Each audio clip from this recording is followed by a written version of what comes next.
샬롬, 말씀의 삶 3기, 오늘은 제 세 번째 강의의 시간입니다. 하나님은 모세에게 이제 가나안에 들어가야 하는 제2세대들에게 다시금 신앙의 교육을 하기를 원하셨습니다. 그래서 이들을 불러 모아 함께 하나님의 말씀을 나눈 것이 신명기이죠. 이때가 대략 BC 1407년경 정도 됩니다. 그리고 하나님의 말씀에 무장이 된 제2세대들과 함께 여호수아는 가나안 땅을 정복하기 위하여 요단강을 건너게 되어지죠. 오늘 그 요단강을 건너게 되어지는 그 사건의 핵심인 여호수아서를 먼저 살펴보겠습니다. 여호수아는 땅의 분배에 관한 이야기입니다. 물론 정복 사업에 대한 내용들이 끊임없이 나오기 때문에 전쟁기라고 생각할 수 있겠지만 여호수아의 핵심적인 내용은 분배, 즉 하나님의 나라의 백성들에게 허락되어지는 하나님께서 약속하신 땅, 그 땅을 나누는 말씀이 기록된 게 여호수아서입니다. 하나님은 그 땅을 이스라엘 백성들에게 나누어 주시면서 먼저 한 가지 명령을 내리셨습니다. 그것을 신명기 20장 16절부터 18절은 진멸이라는 단어를 쓰고 있습니다.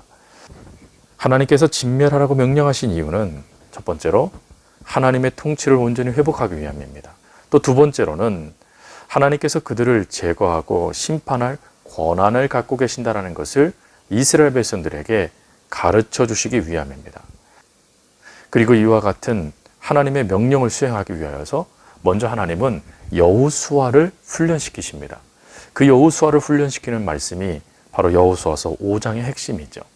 여호와의 군대 장관은 여호수아에게 나타나서 신발을 벗으라라고 말씀합니다.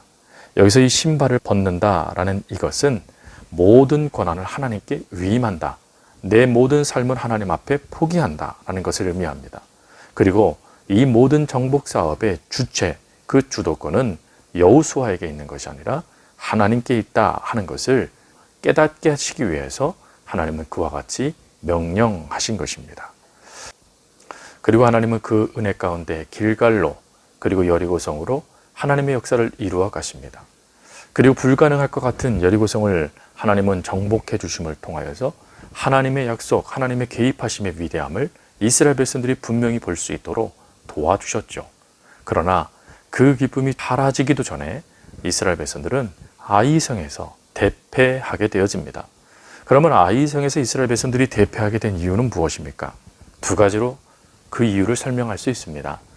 첫 번째로는 하나님께 묻지 않았다라는 것입니다. 즉 하나님의 나라, 하나님의 통치를 받아야 될 백성들이 하나님의 통치를 거부했다, 무시했다라는 것을 의미하는 것이죠. 또 두 번째로 하나님께서 주도권을 가지고 싸우시겠다라고 여호수아에게 말씀하셨는데 그 주도권을 여호수아와 이스라엘 백성들이 빼앗고는 자신의 방법대로 이 전쟁을 수행하겠다라고 달려들었기 때문에 이와 같은 실패를 이스라엘 백성들이 맛보게 된 것입니다. 다음으로 사사기 말씀입니다. 사사기의 핵심적인 내용은 타협으로 인한 실패를 담고 있습니다. 사사란 이 단어는 쇼페팀이라는 단어인데 이 단어는 두 가지 뜻이 있죠. 첫 번째, 판결자, 즉 재판관이라는 뜻이 있고 두 번째, 구원자라는 뜻이 있습니다. 근데 이 사사기에 이 쇼페팀이라는 단어는 판결보다는 인도하다, 구원하다라는 의미가 더 강한 단어입니다. 먼저 사사기의 시대적 배경은 크게 두 가지로 설명할 수 있습니다. 첫 번째, 1장의 말씀처럼 쫓아내지 못했다. 즉 가나안 족속들을 온전하게 쫓아내지 못함을 통하여 후에 이 사건이 이스라엘의 비극을 낳게 되어집니다. 두 번째로 레위인들이 하나님의 사역을 온전히 감당하지 못했다라는 것입니다. 레위인들을 하나님께서 세우신 목적은 이스라엘이 하나님의 은혜 안에 거하고 말씀을 붙잡으며 율법을 지켜나가는 하나님의 백성이 되기 위한 인도자, 지도자로 그들을 세우신 것입니다. 그러다 보니 사사기에는 독특한 사이클이 갖춰지게 됩니다.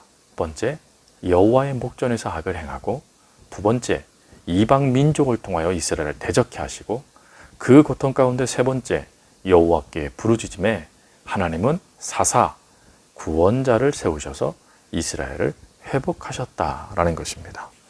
이스라엘은 끊임없이 하나님을 향하여 반역하고 말씀을 지키지 않았습니다.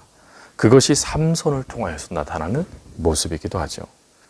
삼손에 대하여 마크 에테베리 목사님은 삼손의 실패 5가지를 설명을 하시는데, 첫 번째, 죄의 경계를 무시했고, 두 번째, 정욕과 씨름하지 않았으며, 세 번째, 남의 조언을 무시했고, 네 번째, 규칙을 깨뜨렸고, 다섯 번째, 자기 과시에 빠졌다라는 것입니다. 세 번째로 룻기입니다. 룻기의 핵심적인 내용은 고통을 감수하고, 그리고 그 감수한 결과 하나님께서 허락하신 사랑의 말씀이 기록된 게 룻기입니다. 룻기는 시간이 흐르지 않는 독특한 역사적인 모습이 담겨져 있습니다. 사사시대에 어느 한 시점의 이야기로 기록된 책으로서 룻기를 읽다 보면 인간들의 계속되는 실수로 인하여 하나님의 나라가 물 건너간 것 같은 절망이 느껴질 수밖에 없는 그때에 하나님은 그 절망을 희망으로 바꾸셔서 하나님의 역사를 이루신다라는 것을 오늘 이 룻기를 통하여 우리는 깨닫게 되어집니다. 룻기서에는 가정의 이야기가 담겨져 있습니다. 가정의 이야기를 또 한 구절로 요약한다면 나의 선택과 그 선택에 대한 결과, 그것이 기록된 것입니다. 그 결과는 10년의 삶이 저주의 삶이 됐다라는 것이죠. 그러나 하나님은 저주의 삶으로 결론될 수밖에 없는 나오미를 붙잡으십니다. 그래서 다시금 회복의 역사를 더하시죠. 그 회복의 역사를 더하시는 말씀이 바로 고엘이라는 말씀입니다.